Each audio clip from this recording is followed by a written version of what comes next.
Icelandic roads, scenic and empty. But even though these are the roads with almost no traffic, there are still many things that can get tourists into some serious trouble. And so that's why I prepared a list of things that can get you around Iceland more safely, and also I'm just sure that you don't want to end up between those who give the tourists in Iceland a bad rap. Let's begin with the situation that happens in Iceland all the time, and that's getting stuck. And it doesn't even matter what season of the year it is. You can get stuck in snow, stuck in a thawing soil in the spring, stuck in a soft sand, and sometimes people even manage to turn their car into a submarine. But of course, if you decide to travel in Iceland off the main road, getting stuck is quite normal and it happens to everyone. I mean, personally, I've been stuck hundreds of times. But the thing that gets tourists into this situation is mainly the lack of information. And so one of the things that you have to do is to not just blindly trust Google Maps, but do your own quick research. Open the website road.is, choose the region where you are traveling, and look up the road which you want to use to get to the destination. And you can right away see that if I click here, it is easily passable, while this one right here says impossible, and this is exactly the place that you would get stuck. And another reason why people often get stuck is that they simply just don't have a right vehicle. For example, you should never take a two-wheel drive vehicle to highlands, because you are not just risking getting stuck and breaking down the car, but if anything happens, your rental car insurance won't cover it, as the only vehicles that are allowed there are the ones with a four-wheel drive.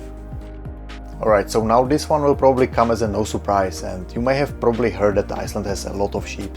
In fact, there is more sheep than people living on this island. And one thing that you will notice if traveling here during the summer is that they love to hang out on the road and on the side of it. The reason I think they like it there so much is because the sun heats up the road during the day, and then despite the traffic, it just becomes a very cozy place for them to be. But the worst thing is that you just never know how they will react when you are passing them. Some of the sheep just simply lay next to the road and won't move an inch, but some of them just start panicking and start running in every direction. And so what I'm trying to say here is, I guess if you see the sheep, just slow down and be ready to step on the brakes, because you never know what they'll do. Geese crossing the road can be sometimes a problem in certain areas of Iceland. And in the places like southeast of Iceland, you may notice some reindeer right next to the road as well. Other than that, Iceland doesn't really have any large animals that you should be worried about. But there are still a lot of farms in the area, and you could be unlucky like a friend of mine who was driving at night and managed to hit a herd of horses. Alright, let's just mention something that tourists often do here that locals absolutely hate. And that's when people stop their car right on the road just to take a picture. And I want to mention, I am a photographer, so I absolutely understand that. You are just driving through this seemingly empty road, and it seems like there aren't that many places that you can pull over, and you just don't want to miss the shot. But you just cannot stop your car here in the middle of the road. And I mean, I see people do that all the time, like they often stop in like a turn or a place with like a blind angle. One time I even saw a guy to stop the car in the middle of the crossroad just to take a picture of the horse. And so here is what I do.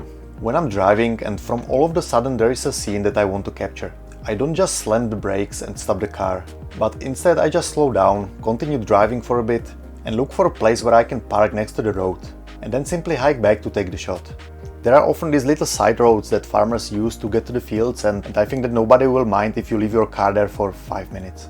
I think that everything is better than risking your own life and life of others by leaving your car in the middle of the road or somewhere where it just doesn't make sense.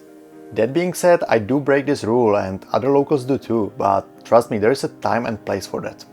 In Iceland, there are often long stretches of the road, as far as I can see.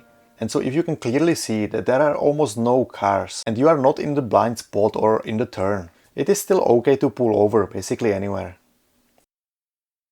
Another thing that you want to be very careful about here is the speed. You are allowed to drive 30 to 50 km per hour in populated areas, 80 km per hour on gravel roads, and 90 km per hour on paved roads.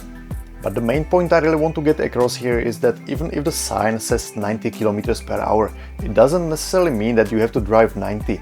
It is fine to slow down, and I mean, the conditions aren't always perfect, and there can be snow, ice, there can be a lot of wind, so it's completely fine to drive slower. And don't feel any pressure if you see a car behind you, and just drive at a speed that is comfortable for you. One unwritten rule is that if you see cars behind you and they obviously want to take you over, if you see no cars in front of you, you can basically just give them a signal with your right blinker, and that basically says that there is no traffic in front of you, there is no blind spot, and that they can take you over safely. Long straight stretches of the road often tempt the drivers to drive fast, but usually it's not a good idea if you don't know the road well.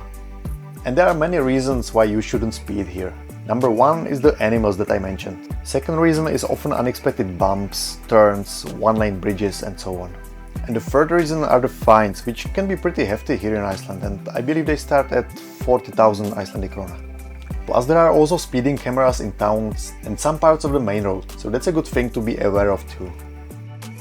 The topic of speeding brings me to gravel roads, which is a common type of the road you will come across here in Iceland. Oftentimes you might be driving on main ring road, and from all of a sudden you will see a sign indicating that there is a gravel road ahead. From my experience, as soon as you notice the sign, it is a good idea to slow down, because the transition part between the paved road and the gravel road often has a lot of potholes, which can easily give you a flat tire or mess up your car. And the gravel roads also come in all different shapes and conditions. Some are nicely packed and smooth, while others can be full of washboards, large gravel and potholes. And so here it really pays off to watch your speed here, because the conditions of the road can drastically change very fast. Though gravel roads can be often very uncomfortable to drive on for long distances, they usually lead to the most beautiful places, so they are definitely worth exploring. But speaking of exploring, one thing that you will definitely want to avoid doing here completely is driving off-road.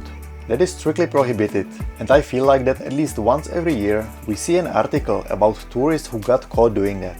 And it is not a small fine. I think it is around 200,000 Icelandic kronas if you get caught, so I definitely don't recommend doing that. One thing that Iceland is notoriously known for is the ever-changing weather. In the winter it's mainly snow and ice that you have to be worried about, but there is one thing that can turn a relaxing drive into a stressful and dangerous experience, and that's the wind.